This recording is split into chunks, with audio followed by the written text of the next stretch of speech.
Hello everyone, welcome to another WordPress tutorial video. This will be a quick video on how to install WordPress on Laragon. Now, obviously, if you want a more in-depth tutorial, you can comment down below and I'll make a whole in-depth tutorial on this. However, this is basically how to get started. So first of all, you want to go to laragon.org and you want to click on the download option from the top menu, which is right here. So this is basically what I'm talking about here. You can download a Laragon for pretty much any, for Windows or for Mac as well right here. Now, once you download the version of a Laragon right here, you want to go and download the, obviously you want to install Laragon first, right? So once you download it, once you, start with the installation, you can click here, start all. So you go to menu, start all, and then you want to click, start all to run a Laragon for you. Now, once you run the Laragon, you want to go and you want to download WordPress. Now, you can go to fa.wordpress.org or wordpress.org and download the latest version of WordPress. Now you want to extract the WordPress, obviously, and you want to go to Laragon, you want to go to Tools, User Management, and here, as you can see, you can go and you can click Add and enter the desired username and password on the new page.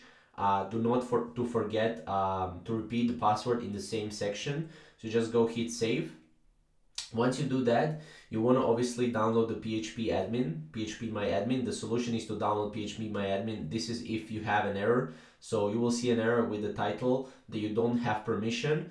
So what you want to do here is download this only if you see this error. So obviously, once you see this error, you just want to go and log in. And as you can see, you must define an account in the PHP admin environment. So click on the user account and click new and then user account. Now from there, you want to go and on this page, you will create a new user account again. And obviously from there, what you want to do is now on the next page, the user with the desired name is created. And also in the left column, we'll have a database with the same name. So now type localhost WordPress VP admin in the browser to enter the WordPress installation process. This is how it's going to look like. You just click let's go and that's pretty much it. You will be able to enter your database name and stuff like that, and that will pretty much be the end of the installation of WordPress on Laragon. So obviously, this is a very, very tech savvy tutorial, so you will need to know how to use Laragon beforehand, but this is pretty much how to install WordPress on Laragon. I would not recommend this to anyone that is not tech savvy and that doesn't know how to use Laragon. So obviously, hopefully you guys enjoyed the video. Again, if you want a more in-depth tutorial, I can create one. So yeah, definitely comment down below and we'll see you in the next video.